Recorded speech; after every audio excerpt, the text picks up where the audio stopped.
All right, everybody, welcome to episode 234. We're joined by Big Benchas, Nick Benerakis. What's up, Nick? What's going on? I appreciate you having me on, Josh. I love the name of the podcast, Powerlifting Power Ballads. Yeah. That's nice. I love that. All right. Well, I was gonna throw this in later, but we'll just start right off the bat. What are you listening to at a meet? I'm gonna be super boring. I don't listen to anything. There's been a few people on that have said that. Is Yeah, that has that evolved, or did you used to listen to stuff? I've never been a headphones in kind of guy, so I have always just been in tune with my environment and whatever's playing is playing. Sometimes it's good, sometimes it's not, but hopefully you got something rocking. Usually Yeah. it's pretty good, but yeah, I'm not a headphones guy. All right. Any reason other than just I mean, what's the reason? Just curious. You What's know, what's the so what's going through your head like when you're getting ready to compete? so my mentality is I'm pretty laid back. I like to joke around, have fun. Like before I hit the platform, like I'm pretty locked in, but I'm never like a leave me alone. I need my space. I need my headphones. I just kind of like to stay joking around. It relaxes me. And part of that is making sure people know they can approach me. So I like to just keep headphones off. I don't need any particular music. That's how I train. I'm not someone to blast like a certain track before I hit a PR. So I think that just keeps me even keel. I don't get too up here. I don't get too low, and I can just focus on doing my thing and having a good time. Cool. Yeah, I'm kind of the opposite. I'll wear headphones even if nothing's playing, just so people don't talk to me. Yeah, I get that too. Yeah, well, being a Uh, coach, some of your athletes probably prefer one way or the other, and you just got to respect whatever mentality, they choose, and it's part of it.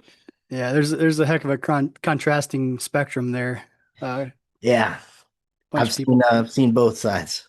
Yeah. So why don't we, I guess, start at what should have been the beginning and go ahead and introduce yourself, kind of like what you do, what your involvement is in powerlifting, and Yeah, so I got started in powerlifting in 2013 was my first meet. So dating back 13 years now, I've been competing. And I guess originally getting into powerlifting, how I discovered it was I was working at Barnes and Noble at the time. This might have been like high school or early college years, and I got into, so I always had a basement gym. So I would train with my dad when I was younger, and through high school, we had gym class, and it really built a lot of confidence in me because I was the strongest guy in that gym class. And so I was like, I'm going to go to college, I'm going to learn the whole strength coaching thing. That's something I want to pursue. And so I was kind of training like a bodybuilder, if you will, more focused on just aesthetics. I think a lot of people get into it for that at first, lifting weights. I read Arnold's Encyclopedia of Modern Bodybuilding, which a lot of people reference, got them into it.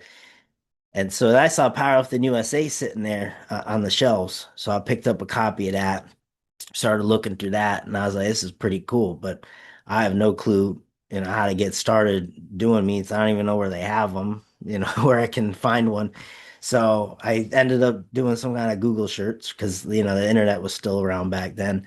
And so I Google searched, it was a WMPF meet out in Buffalo, and drove 6 hours up, did that, and had a great experience. There's only like 13 people at that meet, and talk about zero music. There was zero music, Josh. It was literally a library in there. It was wild to thinking back, it was a wild setup. So I did that event and kind of got hooked ever since. Little after that, got started interning at Gaglione Strength out here in Long Island, and that was a pretty big part of my journey. I ended up interning there and then going back and coaching, and my girlfriend at the time, now wife, lived out here, so I fully transitioned to moving out to New York from Massachusetts, which a big change for me, and was coaching powerlifting probably starting 2014 or so, and then I got into starting my own online coaching back in 2016 is when I started Big Benches. So been doing it for a minute now. okay. Yeah. So part of the reason I wanted to have you on is so I'm going to say something probably really offensive to you here.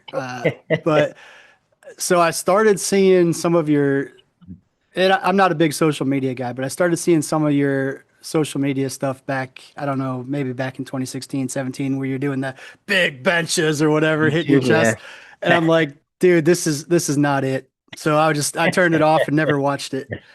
Uh, and then recently I started seeing your stuff and you're posting like with your kid, just doing different things. And I'm like, I have two young kids now, and I'm like, I don't know, just it's kind of clicking. So I started actually watching your videos, and I'm like, okay, this he's actually saying some legit stuff here, and I thought it was pretty good. So yeah, I don't know you that well, and honestly, I just thought it would be kind of cool just to have a phone call or a conversation. So I'm like, shoot, might as well just record it and play it. So Yeah. so Yeah. this so this is basically everybody that's listening. We're just like kind of, I guess, talking for the first time, and we've met obviously short, like real briefly at different meets, but that's the first actual conversation we've had. So um, It's funny you mention that because I think the way that I go about my content, I want it to be, pretty high energy, like try to hook someone quick. And it's very much either like a major turnoff for most,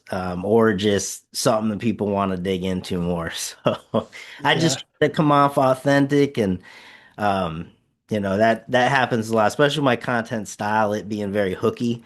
yeah. People either shy away or they gravitate to it for sure. Well, I think if I would have watched it for like another maybe 1 or 2 seconds, it would have got to the actual like good Yeah, stuff. oh, But I'm the just like, intro got you. yeah, yeah, yeah. I get it. I But get it. but that probably also hooked a lot of people too. I don't know. Well, So that's the original thought process. I was like, I'm gonna come into this high energy and do something to try to catch attention and go from there. and and it's funny because I don't know if any of my lifters actually. So you've done seminars somewhere. Yeah. One of my lifters, I can't remember if she actually attended the seminar or just said she talked to you about some of her shirt work. This is a few years ago. So Mhm. that's when I'm like, all right, I need to actually, if my lifters are taking advice from this guy that I don't know anything about, I better actually start watching some of his stuff and make sure it's Sure, legit. sure. And sure enough, I started watching some of I actually kind of went to your page intentionally and started watching some of it. I'm like, all right, you can listen to him. Sure, yeah. Yeah, I'd be the same way. Yeah, I did bench clinics for a few years and traveled across the country to some different gyms and put those on, and they're a lot of fun. Traveling when I was younger was not something I did much of. So the opportunity to go to meets, whether it was just to set up a booth and sell some t-shirts or do the bench clinics and especially USAPL having an opportunity to travel out to where these different nationals are held. I love that. That's awesome to me. Yeah. So what's it? I guess this is a big shift here. So like, what's been the big difference? Like having you have one kid too? How many do you have? I have two boys now. Yep. Two boys. Yep. Okay. So 3 what's years been old. like the biggest shift for you and having kids now? Because like everybody always told me like, oh, as soon as you have kids, your priorities are going to shift, and I'm like, no, the hell they aren't. Like, Yeah. but sure enough, Yes. So how many kids do you have, Josh? I have two. I have a 1 and a 3-year-old, both girls. Oh, okay. So same kind of boat then. Yeah. Exactly. Um, yeah, things shifted quite a bit for me, which, I wasn't anticipating. I was pretty headstrong about my goals. I had my routines. Very much a person of creature of habit. And then when my first son was born, all that is all of a sudden thrown out the window completely. Yeah. So everything I knew to be my routine, I had to create a new routine. And at first it was just that. It was I hate to say it, but it was almost like an annoyance to a disturbance to what like I would normally expect. Um, because it was all just fresh and new, and I love being a father, but the more my son got older and now he's doing this stuff with me, like it's totally all about him now. Like my training's total back burner to just spending time with him, being able to train with him in my gym. That's some of the most precious time I have now. I love taking him out to the meets with me. He's usually up on the podium with me. Um, And how old is he? He's 3.5 now. Okay, okay. So yeah, about right about the same. Yeah, but since he was born, I've been taking him up to the podium with me, taking him on all the trips with me. He loves being in that environment, and yeah, it's been really cool, and I can't wait to have him in the back helping out, coaching lifters with me and all that. So it was a dramatic change. How Yeah. about yourself? Yeah, same. I mean, I don't like change either. I'm kind of the same boat. So my perception was any change is bad. So like when my daughter was born, I'm like, well, what do you mean I can't, go to all these meets and coach every weekend like I normally do? And like all of our family lives in Ohio, so like it's literally my wife and I. So Yeah, if I'm gone, that means she has, 100% duty all the time. And yeah, that took me a minute to kind of get my mind around, like, and it was twofold. Like, so I think one of the first meets I did. So my daughter was born in August, and then Raw Nationals was like a couple months later. So it didn't shift for me until I spent like an entire week at Raw Nationals, and I'm like, why do I like I miss my family really bad right now. Like, and I was, I miss my wife when I travel, but like this was just it hit a little bit different. hmm So, ever since then, I'm like, okay, so these are the meets I'm going to go to, and we plan those out basically a year out. So, like, I'm going to go to the national meets and one or two meets here locally, and that's going to be it for the travel. hmm Versus like every freaking weekend I'm going to a meet. So that yeah, if you would have talked to Josh prior to kids, I would have been like, there's no way I'm not going to these meets. Like, I don't care, you know.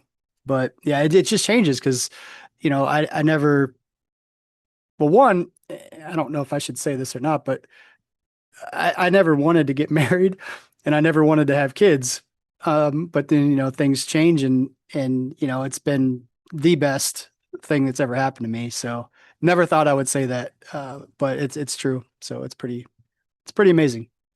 yeah. No, same boat as you. Just with the travel, like I wanted to be out at these events every weekend. I was finding ways to just get myself into the meet, whether we are setting up booths, we're selling shirts and wraps and this and that, just to be out in that environment, um, coaching, competing. We did a lot of travel for meets and bench clinics, and I loved it. It was great. Like I love being on the roads, experiencing new places, meeting new people, and then all that stopped. Um, and the first nationals that I qualified for, they were doing in Vegas. It was that Mega Nationals there, Yeah.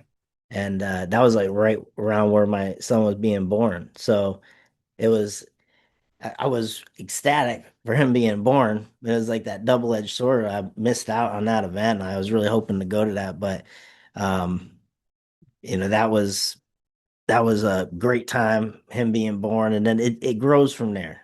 At first, it's so fresh that it's just you don't do the same things, and then now it's like literally, if I'm away from a day, then I'm like just I miss him so much. So he's my little buddy. Yeah. It's pretty cool. And I think I don't think this is something you hear guys talk about much. I think, you hear the moms talk about it, but like, Yeah. yeah, it's pretty special. So like, I guess that's why I want to have the conversation. Like, one, I'm curious what your thoughts and feelings on how all that works, because am I the only one that's like, well, I don't know if I need to go to these meets anymore. Like part of me feels guilty because I'm like, that's what I do. I always go. But at the same time, it's like, well, and I guess I don't know how old you are, but I'm 42. Yeah, 42. So a lot of my friends from high school and college have kids that are now in high school and college.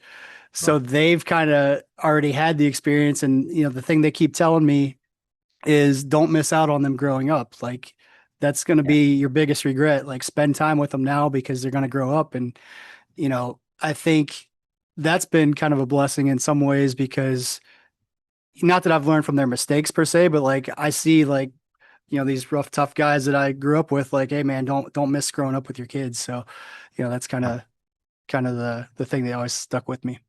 Yeah, I actually had a conversation with some people last meet, the IDFPA Worlds there, and they were mentioning the same thing. Like they missed out on those opportunities when their kids were young. And that's just how I view it right now is I do feel guilty that I'm not out coaching at as many meets as I normally would be or would like to be. But I also know that right now I'm just so wrapped up in what I'm doing with my family and spending time with them because for some reason the last 6 months it's hit me harder than ever that wow he's so big now. Yeah. I look back on the pictures and I got on my phone background, it changes every hour and it always brings up pictures like when he was young and stuff. I'm like, where was that kid? I'm like, where did he go? Yeah. So it hits you hard in a different way. And so I'm just prioritizing that time right now. And I know I'll come back to it. That's something you always come back to. There's going to be meets. You're going to be coaching people. I'll probably bring him along with me. And we'll get back to it at some point. Yeah, and it's not like you haven't completely left it either. It's just, Yeah. it's not like for me, like powerlifting was the priority. Everything else was secondary for a long time. And, that's looking back in hindsight, that's probably not the healthiest way to be in general, but especially now Right. with kids and stuff, it's changed. So, Have you ever yeah. felt like you needed a different hobby besides powerlifting? Funny enough, yes. I actually recently started playing pickleball as my hobby. Oh, nice. Yeah. Yeah. So actually, I just came from there, believe it or not. Oh, yeah. Yeah. Pickleball's taken off. I can't Yeah, believe. it is. Yeah. Wow. So I've always been into playing poker, which was my hobby, but like I don't have a whole lot of people that want to play around here, so kind of got into pickleball. That's kind of my second hobby. Just because, I think it changes too for me. Like lifting was always my hobby, but now it's also my full-time job. So sometimes like it sounds weird, but sometimes like I just want to get away from it for a little bit and do something else. Because it used to be my escape and it still is, but it's not quite the same because you go into the gym and everybody that used to just be a random person at the gym now wants to ask you a question or whatever, and it's just like When did you feel like that transition happened for you? I mean, oh boy, that probably happened when I got married. Probably that would have been like around 2017, 2018 because I had competed. I started competing in 2002 and was competing, at the national, international level up until about I think 2009 was my last Worlds. Then I did the Arnold in 2011 and 2012, and then was still training, but I actually had a back injury, and this was also the injury was more of a learn from my mistake, like not taking care of myself. Like I'm young, I can do what I want. I don't have to stretch. I don't have to do any of these other. I can just squat, bench, and deadlift heavy all the time, and I'll be fine. And I was until I wasn't. And then I really wasn't. So it's one of those things like, that's why some of my lifters, they're like, I don't need to do all this stuff. I'm like, well, you might get away with it for a little while, but eventually. But yeah, so I think for me, it was, after I hurt my back and then, I couldn't train for a little while. I was doing all these rehab things and I'm just like, I'm not enjoying this. So I just stopped. Well, you and I both know, and I think so. So I always tell people like Coach Josh and Lifter Josh are completely different. Lifter Josh is a complete idiot. Coach Josh can think rationally. Well, yeah. Lifter Josh, he was like, well, I'm just not gonna, I'm not gonna train. I'm not enjoying these rehab things, so I'm just gonna rest and it'll get better. Well, guess what? It didn't. So then that's where I kind of started. I wouldn't say spiraling, but I'm just like, I'm not really enjoying powerlifting anymore. Like because I can't do it. So I was running meets and everything and coaching full time at that point. So I'm like, I'll just put my energy into everybody else and just kind of put myself on the back burner. And it was good, but like it was still missing that. So like that's where the hobby I think came in is like you know gives me an outlet to really just enjoy and kind of stay recharged because coaching takes there's a lot of emotional energy that goes into that Yeah. because everybody has bad training days and you know and me as a lifter I'm probably the worst. Like if I have one bad rep out of 100, I'm like I'm Sure. quitting, I suck, blah blah blah. So you know Sure. being that person that has to talk people off the ledge and everything now it takes a lot out of you too. So yeah, that's I'd say probably like 2016, 2017 is probably where the shift was for me because I actually ran Raw Nationals in 2016, and that stressed me out so much to the point like I literally was about to be done with lifting, like powerlifting as a whole. Mhm. Um, no more running meets, no more nothing. Like I'm done. Like it took a lot out of me, but I'm happy with how things went then, and like I can step back and look at it objectively and anything. But I think it was balance for me. That Yeah. was the point where up until that point, powerlifting was 100% my everything. And, when that got taken away with the injury, and again, in hindsight, that was my own fault because I just didn't do the things I needed to do. But, regardless of how it happened, so that's where I just kind of started stepping back and realizing, hey, there's other things to life than powerlifting. And, obviously it's still very important to me, but yeah, like, wife, kids now, like priorities definitely have shifted. And I think honestly, if I would have never gotten married, I'd be that same powerlifting is everything, die alone, no friends and unhappy, Yeah. honestly. Well, how long have you been involved in the sport for? Must have been a long time now. Yeah. So I started competing in 2002, and then let's see, I became a ref like in 2009, I think, Mhm. and then started running meets in 2010. So that So probably, I find that to be a pretty natural thing at some point if you're in this sport for as long as you have been. And, I'm coming up on 13 years competing now, training longer than that too. And it's at some point, like you're not gonna have that same energy you had coming into it all that time. So you need to know how to regulate that a little bit, have other hobbies, learn how to enjoy the sport, but not be over consumed by it. And I think that's just an important aspect of that longevity. And I think people beat themselves up way too much for yep. when in one of those down periods. And I try to tell them, as much as it feels like you're not enjoying training and things are rough and maybe you just need another hobby for the moment, but try to just do what you can, weather the storm, and it'll pick back up. I know it's tough to hear that when you're in it, but Yeah. even if it's a year, just stay consistent with something, you'll pick back up. Yeah. And I think just, for me, like having a coach Ben or somebody to say that is something that I never really had as a lifter because there was no such thing as a powerlifting coach back then because it was there was USA Powerlifting had like 2,500 members or something like that back then, Yeah, and that just wasn't a thing. So you just train with a couple people and that's how you proceeded. But yeah, I didn't really have somebody to be like, hey, look, this is what you need to be doing to make sure you keep your longevity in the sport, or just little things that, sometimes I almost take for granted now, just like as things that I can now share with other people that I wish I learned them versus finding out the hard way. But regardless, we are where we are. So yeah. um, yeah, Do you but have like not to put you on the spot too much, but like do you have like a future goal with powerlifting or where you see yourself continuing with this over time? so yes, so I have not competed yet as a masters lifter. Okay. So I was training. So my last meet I did was 20, I guess it would have been 2019 nationals. So I was training for 2020 and then COVID happened.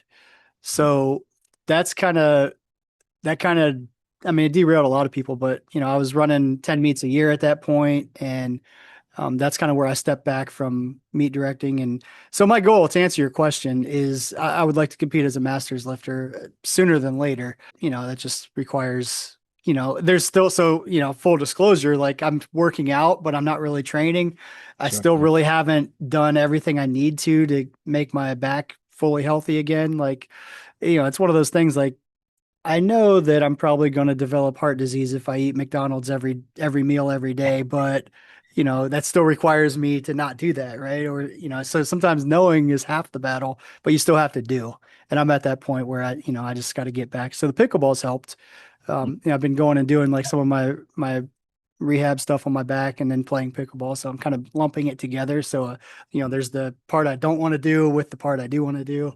Yeah. So I'd say, so I guess to answer you more specifically, I definitely want to compete as a Masters one before I turn 50. So I got 7 years to, or 8 years, 7 years to get back on the platform. So I bet that kind of rekindled the fire too a little bit, like you're in a new division now, yeah, right? right. Yeah, Yeah. well, that was the, I've been talking about that ever since I got out of the juniors. Like, oh, next stop masters for me, because I Yeah. was never going to be that open level, elite.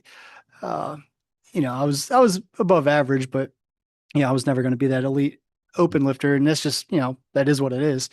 So I was always looking forward to the masters, and now I'm 2 years in, still haven't quite made my debut, but it'll happen. I think what matters more to me at this point than any individual accolades or any records or whatever. What I'm chasing most is I want to see the day where I'm like 80 something years old. I can still step on the platform.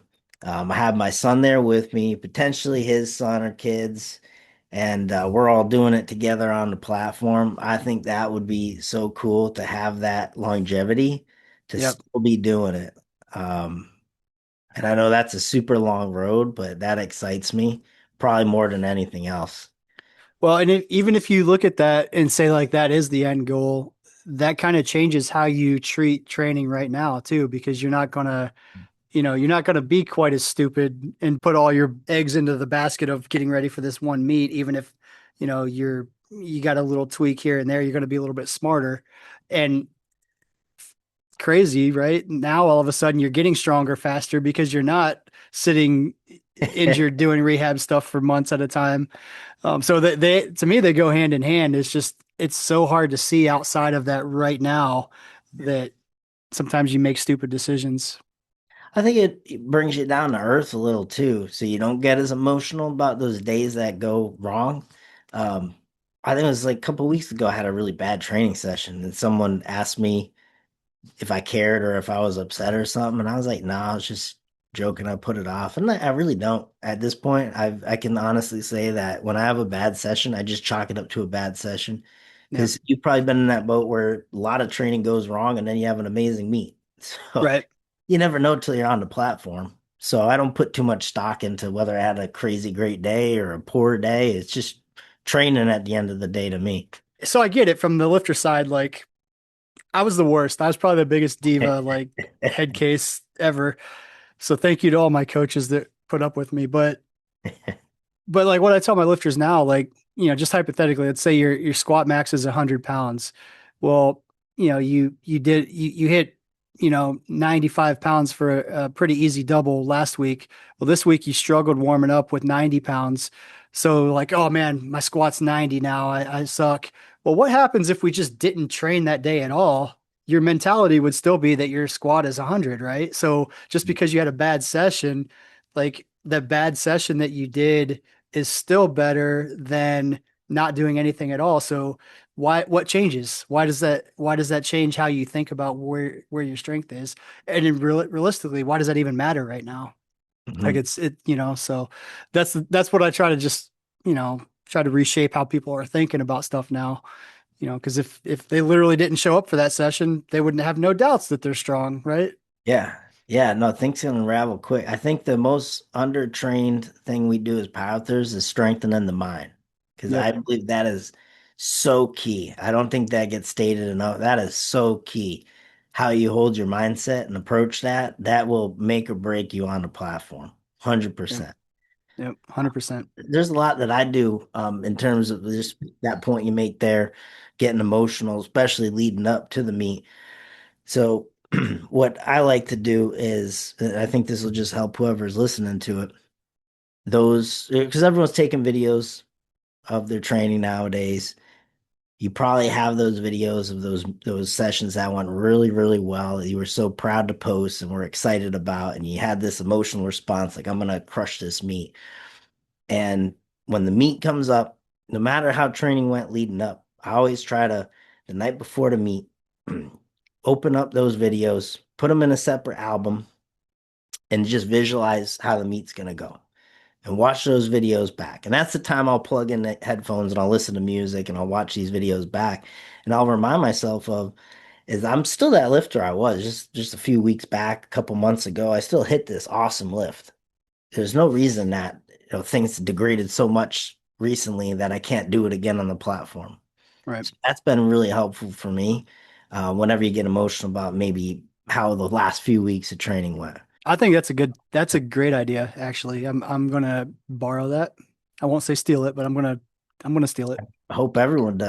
I took that from at Gagnon Strength. We had a lot of great high quality lifters come through there to do seminars, and the one that I find at we've had Dan Green, Milanichev, Brian Carroll, Stan Efferding. I mean, you name it, everyone's came through there. But probably one of the most impactful ones for me was when he brought in this local sports psychology guy, and he gave us all these cool tips like that, and like writing in a journal, and that's the stuff, and the visualization techniques. That's the stuff that people need to put more focus into because it really has even more of a potential payoff than even the training that you're doing. Yeah. I took so much from that. Yeah, but I think, for whatever it's like kind of the stigma still a little bit of, if I need to talk to a sports psychologist or something, then I must not be quite right or something. And that's not it at all. Like, I think, or just seeing a therapist in general, like, oh, there must be something wrong with me. I think that's still a stigma a little bit, and it's couldn't be further from the truth. And at the end of the day, if it helps you, why wouldn't you pursue that? And I think people are still, some people obviously get in their head more than others, right?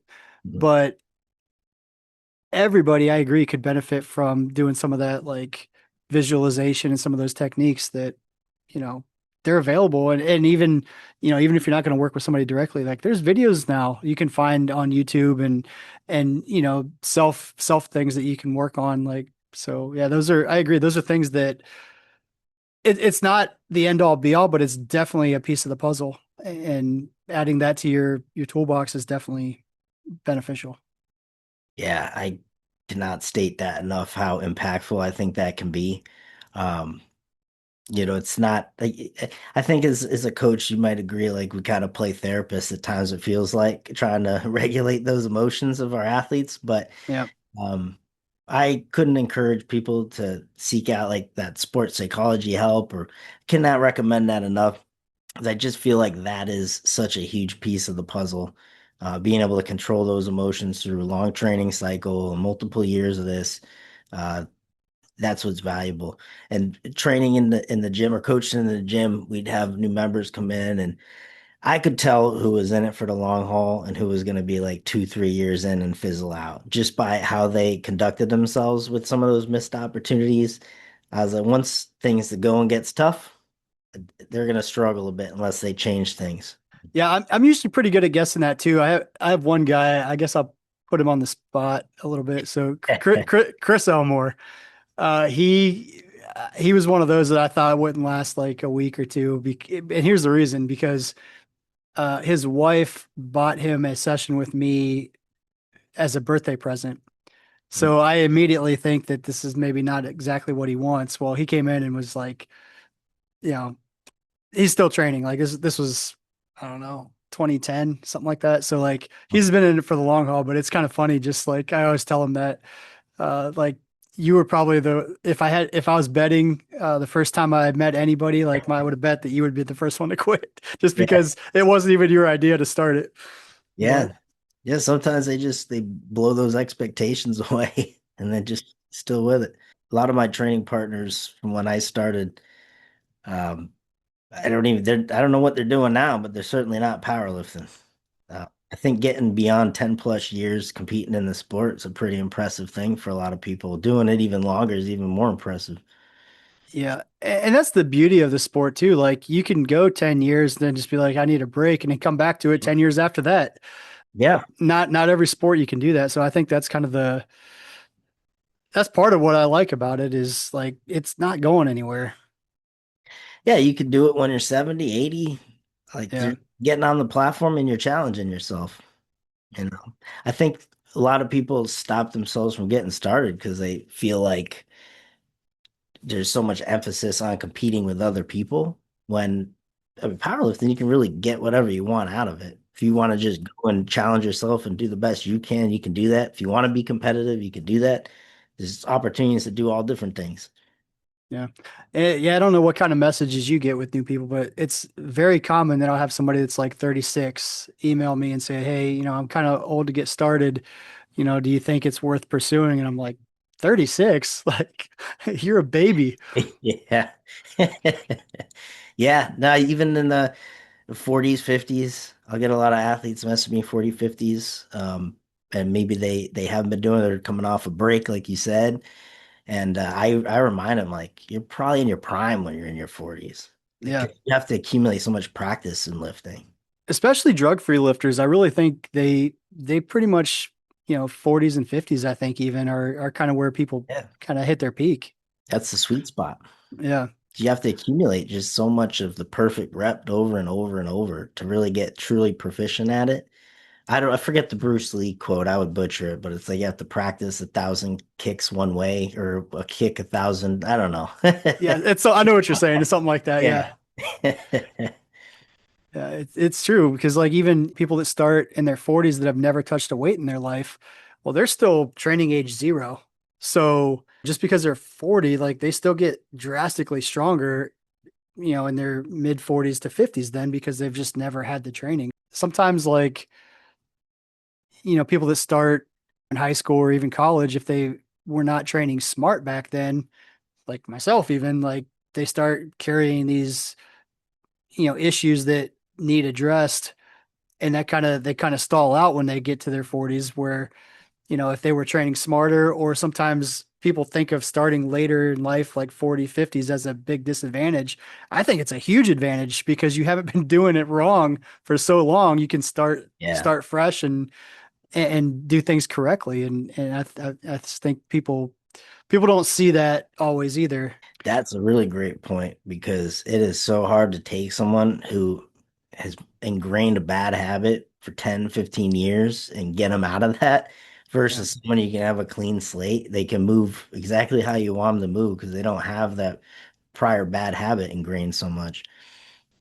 Yep. And some of the 40, 50-year-olds that are just starting, they're like, for them to start at that point, they have to have a certain level of humility to them, right? So they're willing to learn, they want to be a sponge.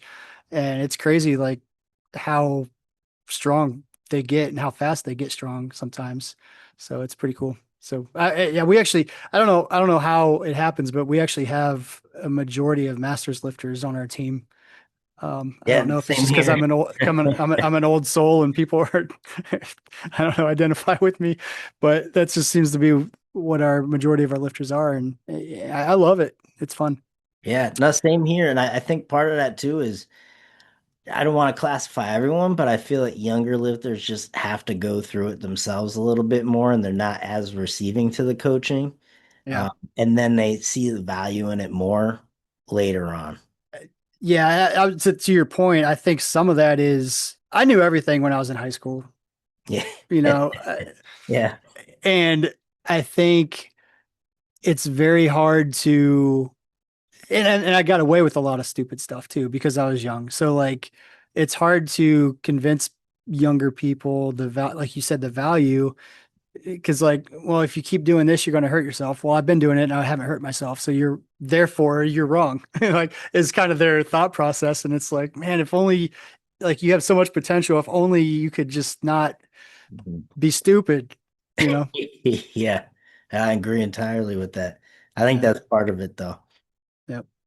Do you want to talk a little bit more about, I guess, how you got Big Benches started and kind of, Yeah, so it was 2016 and I was coaching at John's gym, getting on strength there. And yeah, I wanted to branch out, do some online coaching of my own too. Just continue to give back to lifters and have an impact and make my name in the coaching realm. And so I started Big Benches, and it was funny the how I came up with the name. I knew it was I wanted to put out bench related content because that was something I just gravitated to very early as being a successful lift for myself, mostly because how I'm built. Short arm, short range of motion. So just naturally I'm gonna fare better with that movement. And being in the equip side of things, which I got into very early. Raw people are not going to like that, but raw powerlifting to me is very boring. It's very boring. I love coaching and I love still the aspect of powerlifting, but I can't do a raw meet.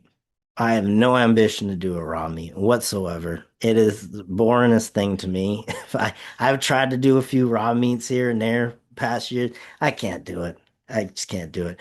Equipped, once you get into equip, I feel like there's just so much more that goes into it.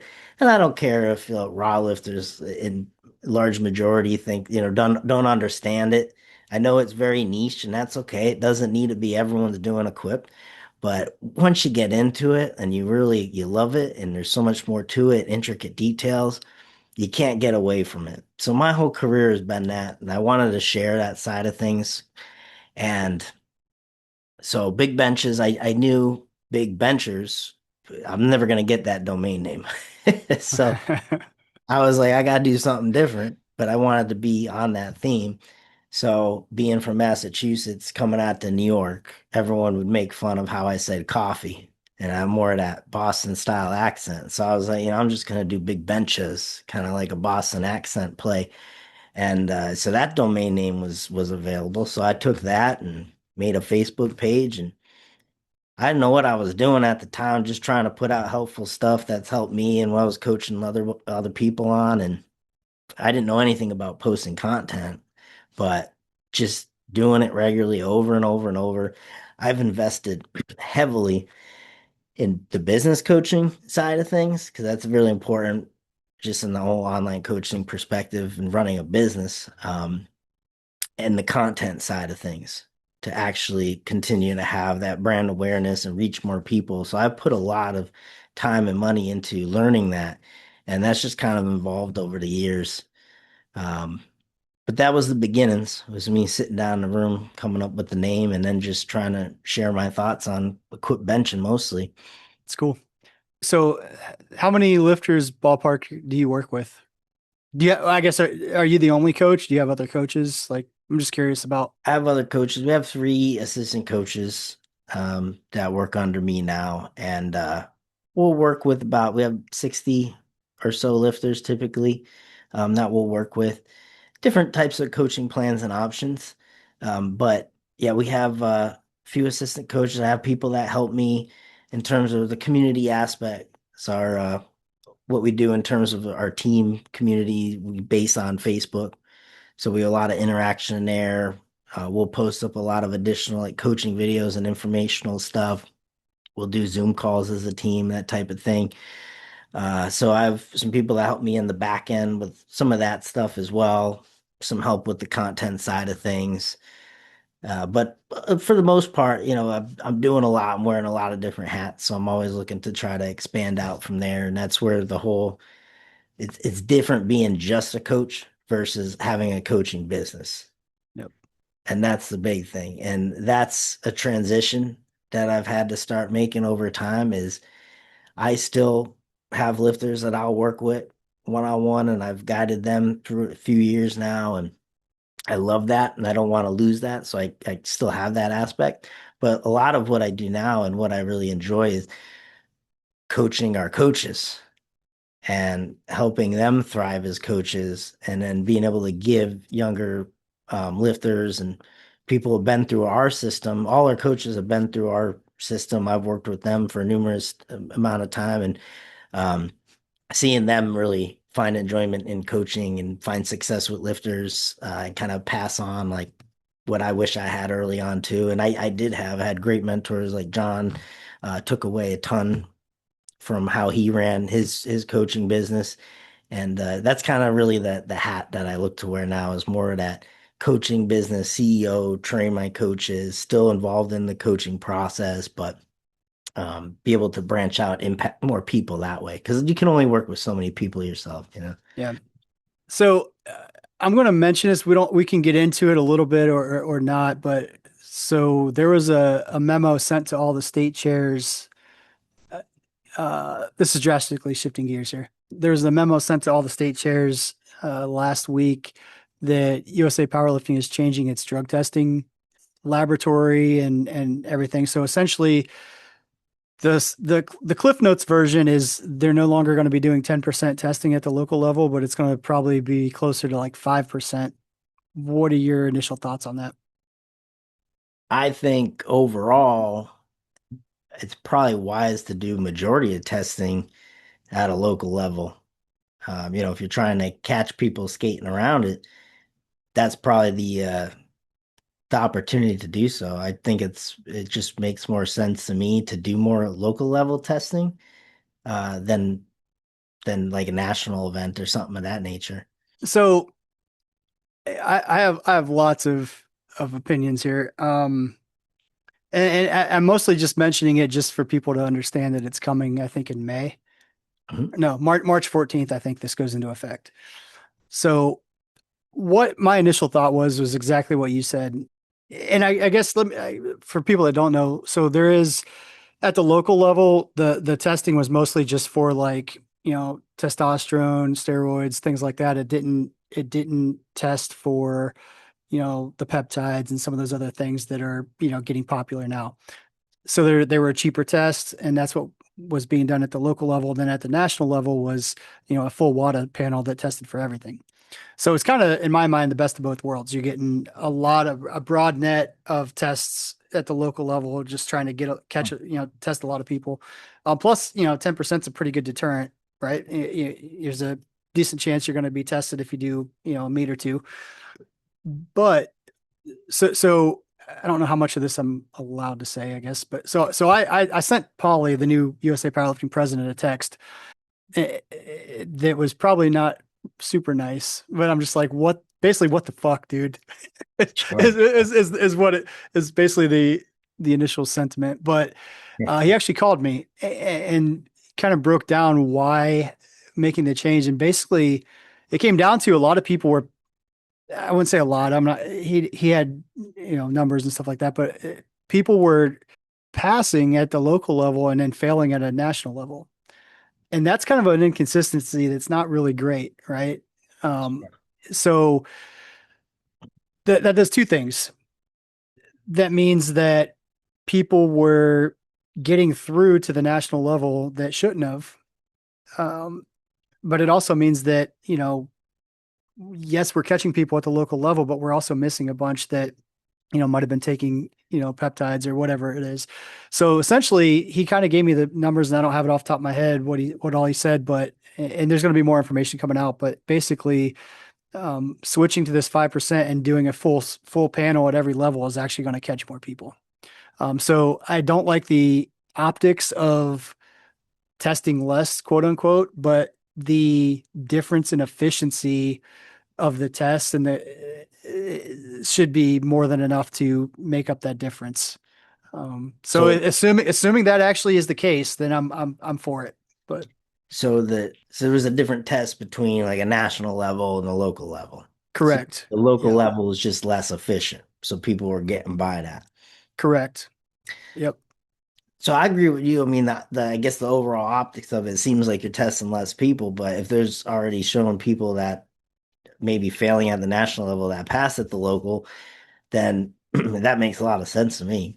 Yeah. And Maybe you know, I think 5 or 10 years ago, before the, all the peptides and the SARMs and all that, the local level test that we were doing was pretty much what people were taking. So it was catching people. But now that things are evolving, I see the argument for testing for some of these, more, I don't know what you call them, designer drugs or whatever they are that people are taking now. And I guess the big problem is high school and college kids.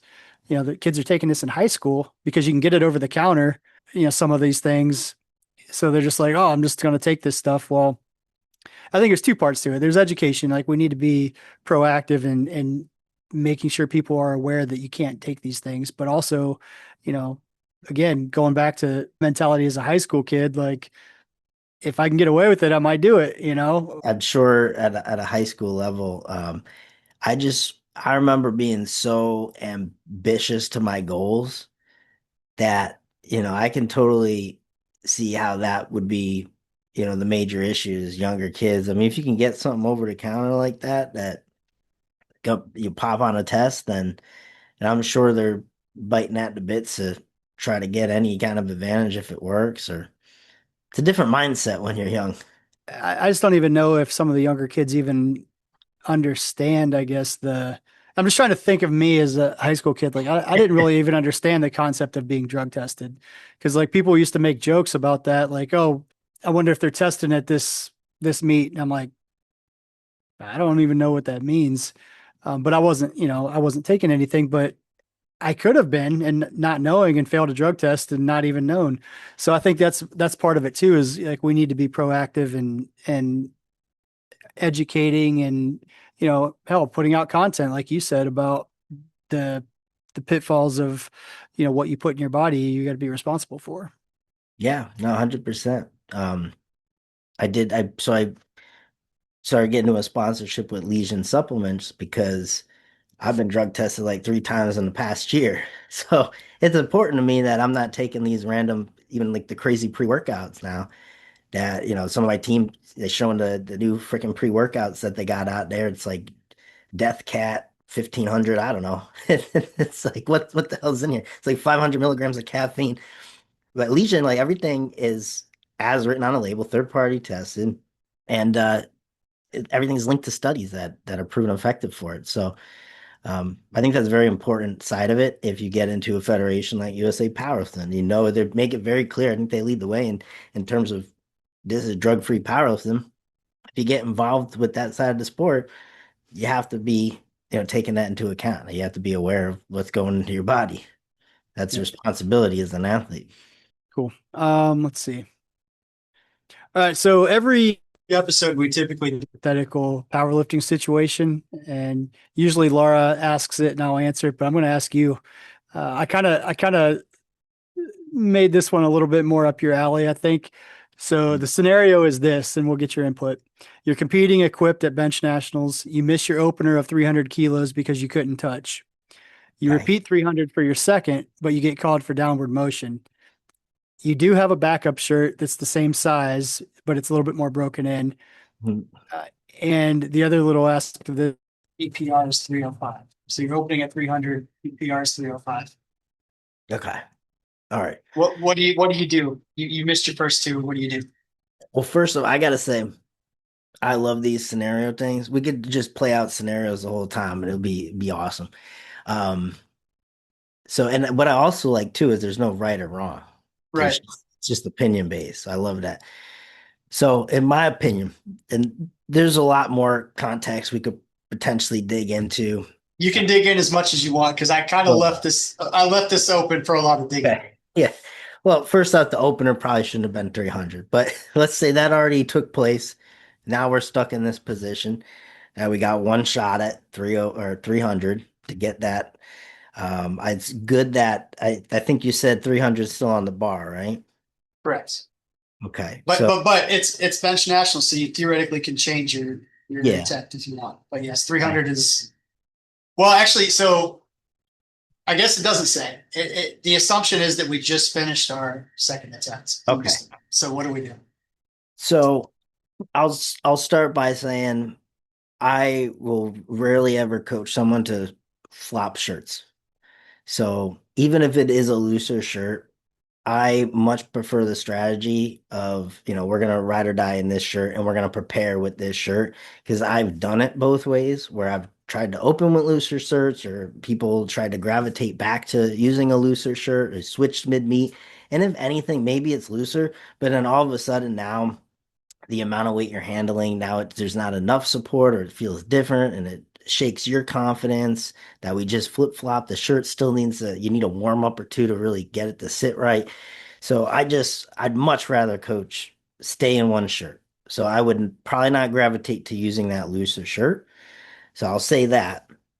um Now I've been in scenarios where more weight potentially has been a good thing depending on the tightness of the shirt. But it sounds like in this scenario, correct me if I'm wrong, the execution's not there because you mentioned there's like some up and down on the second. I did not say one way or the other than that. Correct. So that's up to interpretation. All right, so I'm guessing that the first one they didn't get a touch. I think you mentioned the second one there was a touch. So that's telling me, all right, we're at least at the point where they have the confidence to touch, or the shirt will allow that to happen. They have the patience to make that happen. But there was just up and down motion. And then the third, I would stick with the same shirt and I would just give some coaching on how we can maneuver the touch differently, what we need to do different on the press. And I feel like it could be cleanly executed. And in fact, I think this was an exact scenario too that I found one of my lifters in from Worlds this past fall, where it came down to his last lift. He was 0 for 2, traveling in from down in Texas. And it was like exact scenario. We didn't change shirts. I don't think he touched the first one. I think he got called up and down on the second one, and then the third one he went back and hit it. And it probably looked easy, like an opener, right? Yeah, and then he was like, Yeah. "Man, but I wish I had more attempts." But that's how I'd handle that. Yep. But I agree. Yeah, I agree. I think the so I tried to paint the picture of what actually was happening. So like obviously we made an adjustment with the shirt on the second to be able to touch. okay, Now it's a completely different scenario if we made the adjustment and still couldn't touch. Now you either go up probably or you switch shirts. But because he was able to touch, it had downward motion, it just didn't push all the way through. And I think that's actually simple. To me, you just put the same weight on and almost don't even do anything. Just let him go do it again, and he mhm, realizes he didn't push. mhm. But yeah, that so that's also part of why equip lifting is so much fun to me. Is like this scenario would never happen at all, right? No, no. Well, that's why I find raw to me, having so much equipped experience, it's boring to me because I'm so used to like those moments where you can just throw 50 pounds randomly on a bar and make some aggressive shirt adjustments, and And you have a shot at it. you might hit it. Yeah, You might yeah, not have to train for it. You get aggressive with the shirt, you just throw it on the bar, you could hit that. yeah. You can't even get close to doing that raw. You're pretty much at what you're at coming into it. Some execution, how you peek into it, whatever, but it's not the same as just these crazy swings you can have with a quip. I like that scenario. That's a good one. You got any more like that? Sure. I can make up a couple here if you want. Yeah, we throw in an equipped. So Laura, the lady that hosts this with me, she was an equipped lifter too. So we do throw in some equipped scenarios here and there. But, you know, sometimes like somebody stole your squat suit out of your bag during equipment check. You have a loose suit, or you could buy a brand new suit of the same brand, same size that you have, but you've never worn it. What do you do? Yeah. Yeah, I like that. Um, yeah, new suits. So I'll tell you, I get a new shirt every 2 meets. I really play that level of tightness in the equipment game, but I also don't have a huge range of motion, so I can get away with a lot more of that. Like I'm just really structurally well built to bench. Um, so to me, like a shirt's good for 2 meets for me right now. I wear a single ply katana and then I have to get a new one unless I gain weight. So I really try to maximize equipment as much as possible, and I don't go and venture out into different equipment. I train with the same thing. I buy the legit same shirt every 2 meets, and I just keep running through it. I know a lot of people try to milk as much out of a certain shirt as they can for amount of time, but it's just too much level of stretch. Like I have to be very mindful in getting into a meet, how many times I look to touch, how much mileage I put on the shirt, my body weight when doing so. There's just so much that factors into it, makes it incredibly fun. Yeah, not to mention like what happens if you weigh in 1.5 kilos light. That changes everything too. Sure I does, think yeah. those are fun variables that yeah, I wish everybody got to play with. Yeah, sure does. Do you feel like equip lifting will continue to grow or will it continue to dwindle down? If that's been the case, I don't know. I am hopeful that it's going to grow, and I say that just looking at human nature. Take knee sleeves. When Raw started, people were wearing like the loose Ray-Bans, and now they got these super tight inserts. The IPF just changed their rules where you can actually get assistance putting on knee sleeves now. So like that's going to change the game again. That people are going to wear a size smaller because they can get help. I think they want to people want to just lift. They want to put more weight on the bar, and I think the big disconnect for equipped is that people understand these things. They don't understand suits and shirts. So that's where some of the education part comes in. But like I actually have a lot of my raw lifters train in a bench shirt because it really puts a microscope on your precision. And you can get away a little bit with being inconsistent as a raw bencher, but if you are consistent, that's still going to help them. So when we put a shirt on somebody, they're all over the place. They're like, I can't do anything in this thing. That's because you're inconsistent. You're not learning how to, keep your arch and all these other things very precise. So I think if people would even look at the equipment as a tool for even as a raw lifter, Yeah. we can maybe get more people into it that way. And then you're like, oh, I like this extra challenge, or whatever. So I'm hopeful. I'm optimistic that it'll grow. I maybe I'm wrong, but I really feel like there's value in it, even if you never intend to compete in it. Yeah, I think there's some raw lifters who would really be open to that, and then there's some obviously who just shut that down. And I Yeah, never try to convince them that this is cool or anything else. But those who have that itch maybe to try it, I think that's awesome what you do there. Because I agree, I think that's the biggest value you can get out of it as a raw lifter is it's just gonna totally put a magnifying glass on how your form is. People talk about the overload in your hands. I don't even think as much of that. I think that's helpful because once you handle that type of weight, like it's in your head that you've handled it. But right.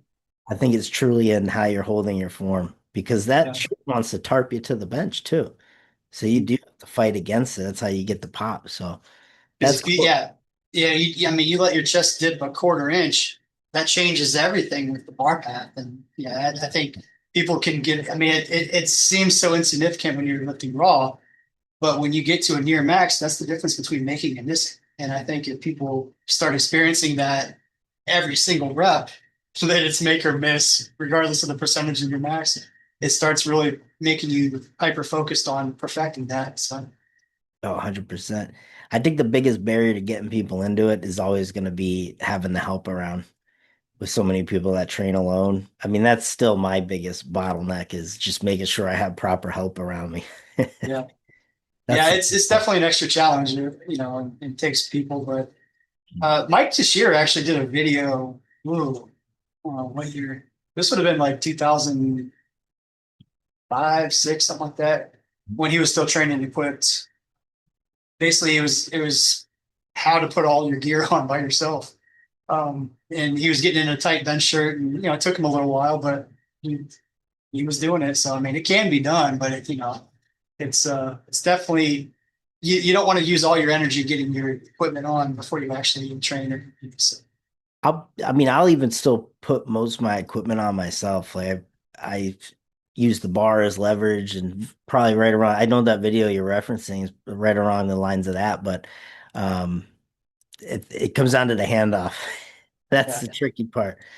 The handoff's that tricky part for sure. and I think he was using a could be saying this wrong, but I think he was. What's that? Mono attachment, was it? Yeah, I think he had a mono attachment on it, so that that helps, but it's still not. You know. You know what it is with the mono attachments that I've tried in the past? It's getting the damn bar back into the rack Oh, without it really? falling on your face. Well, because you're now Yeah, having to yeah, you're throw right. that weight back like that. And I would Yeah, miss it every time and it would like yeah, not make that work. yeah. You only want to roll those dice so many times Yeah. before you stop it. It's fun.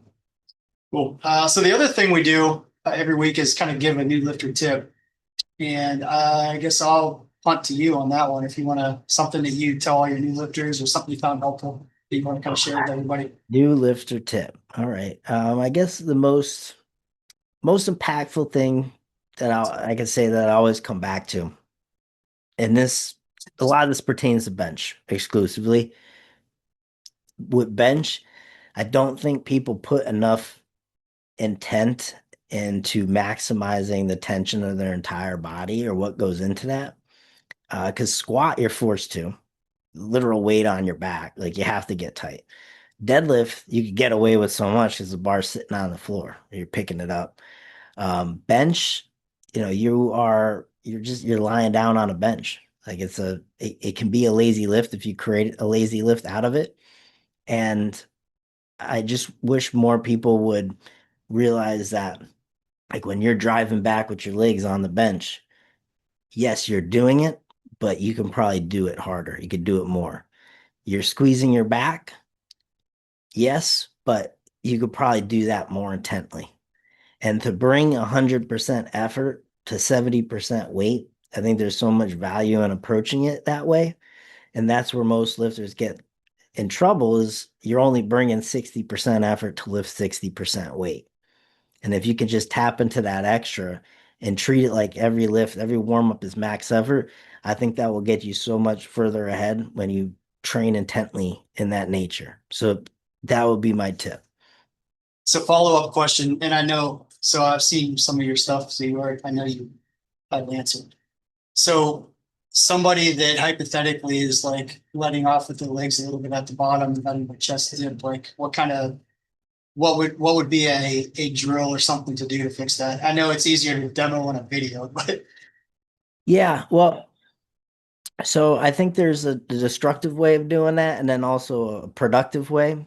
So I think there's a style of benching you can use where you do allow some sink pressure, and then have a little bit more of a timing aspect to the leg drive within, the rule set.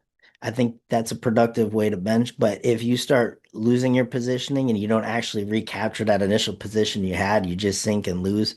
Um, Something I like for that. This one's kind of outside the box, but in the gym, I would always set the safeties up to where it would be right at chest level when you have good position. You got a great setup, your chest is as high as it's going to be. Safeties are put up to where you touch the chest just slightly before the safeties. So if you're doing multiple reps, now if you're clipping the safeties instead of your chest, you lost position.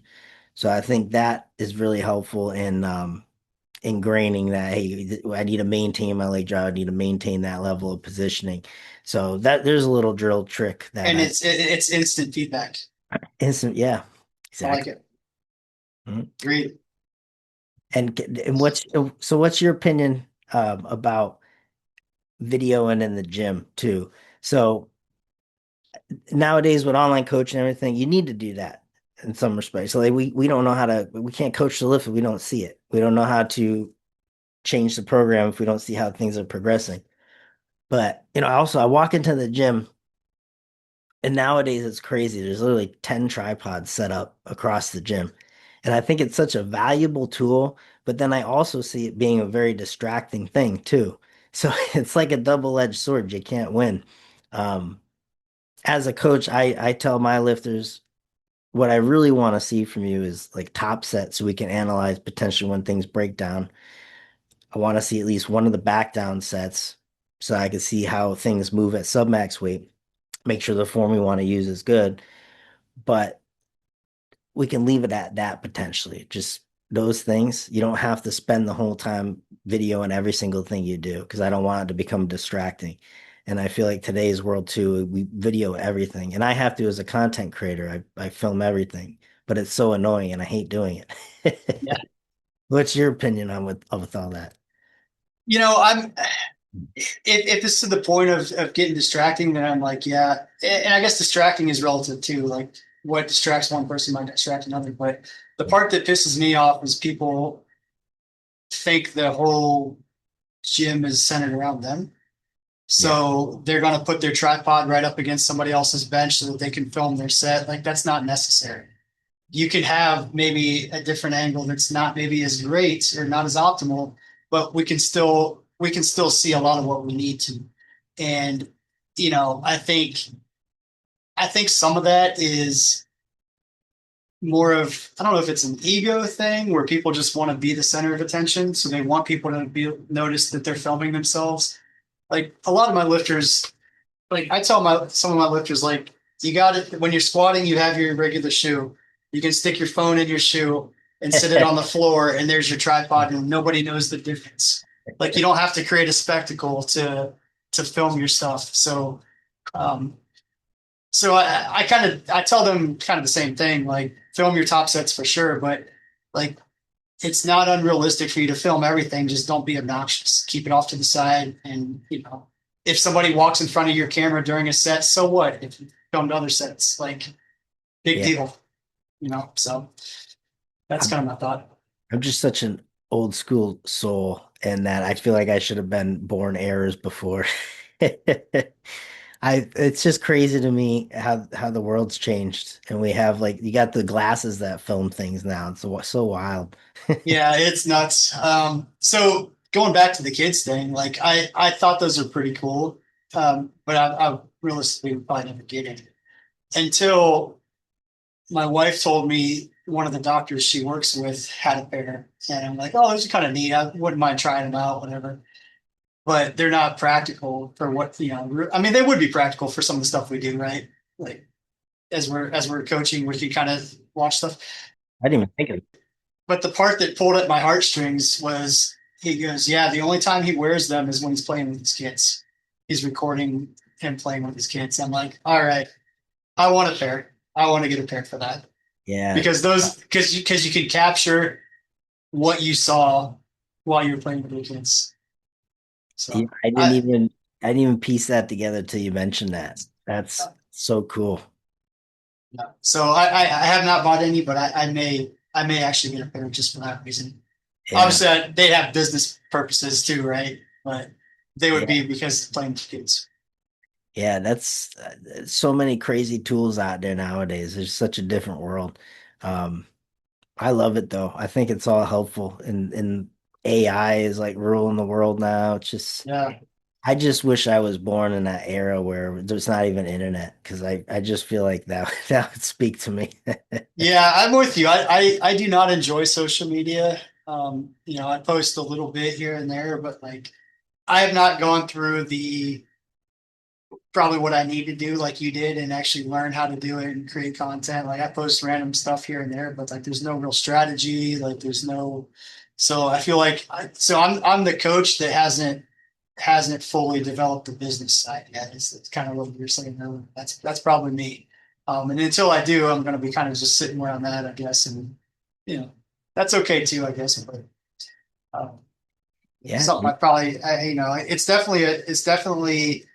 it's definitely where we are as a society. Like that's how people get their information. That's how people find coaches and stuff. So like you know, I I don't get a whole lot of people that find me on social media or whatever because like I'm not that present. I guess as long as I understand that, right? yeah, well, you get it's like lifting, you get out what you want out of it too. So if you're happy with how you have things, then who's to say what's gonna make you happier or whatever? Yeah. Everyone's living life.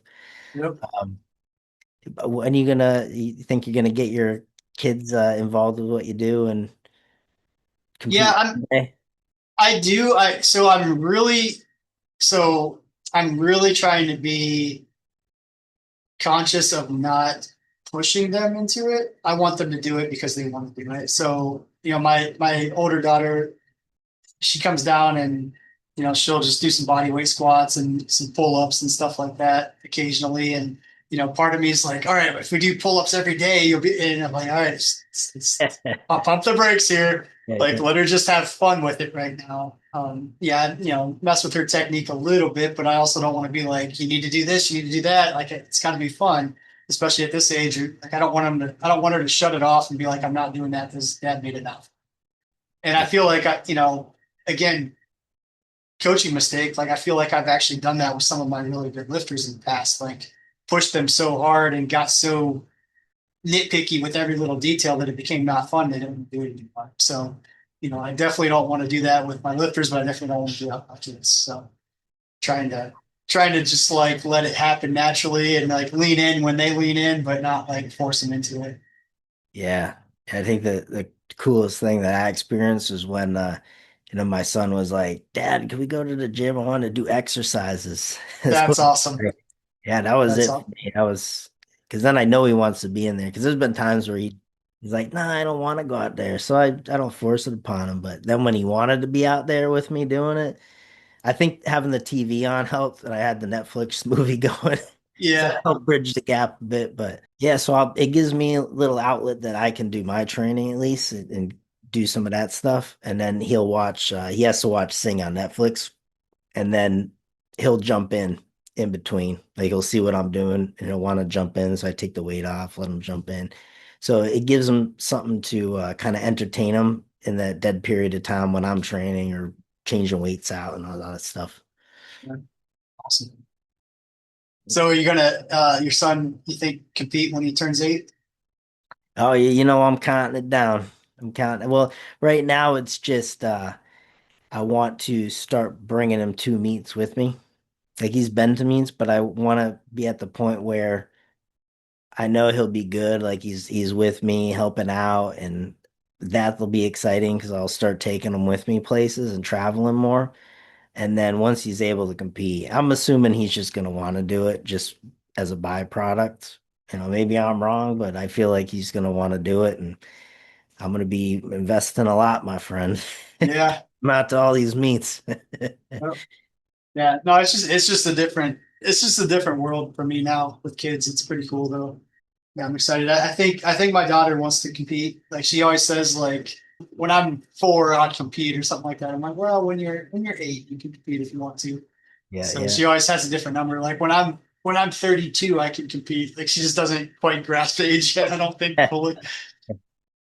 So it's good. Do you have like a little bit of a home gym setup, or do Yeah, you own a gym? I do not. So I work out at Quest Gym in Duluth, which I don't know, back in like the early 2000s, like Quest Nutrition, not the Quest bars. That's a like Quest Nutrition was um, like the team in USA Powerlifting. So I work out of that gym. Uh, and then I have, yeah, my whole basement is gym. I got 2 ER racks behind me. I got like select Oh, rise machines yeah. on the other side. So I coach people in the basement here too. That's awesome. It's a big gym. So how about you? Um, I have a one car garage. Okay. So it is tight. It is tight. I think of it a little bit more as kind of a content studio, if anything, but I do most of my training out at different places. So most of your videos are done in your garage? Yeah. Okay. Yep. See, watching You them, didn't you know, wouldn't know right? that. Yeah, you wouldn't know that. That's cool. Yeah, no, if I panned around, it is a very tight space. I have deadlift platform, bench, power rack, and that's it. I mean, that's kind of all you need, really. I mean, you got the meat and potatoes of what you need, right? I can do everything I need. Yeah, I can do everything I need. But it's just the people. Usually, it's just easier to go out where the people are already training at some of these places and have good help there. So I treat it more of a place that I'll get some workouts in, but I mostly use it for filming purposes. So sometimes I'll invest in a bar, like you might see the white with the gold. People always comment on that. That's if it's just a visual piece, I'll put it in because it's good for a video or something. And it's cool. So it's addicting having your own home gym, right? You just can't. Yeah, yeah. It definitely is. Like, but it's great too because like there's days I don't want to train or work out, but I can be like, you know what? I'm just gonna go downstairs, do one set of lat pull downs, and come back upstairs. So, but then you get down and you're like, oh, okay, that didn't feel too bad. I'm gonna go ahead and do some stuff. So, you Yeah, know, I would 100% on days that I feel like that would not have driven to the gym, but you know, I'll run downstairs and do something. It's nice. yeah.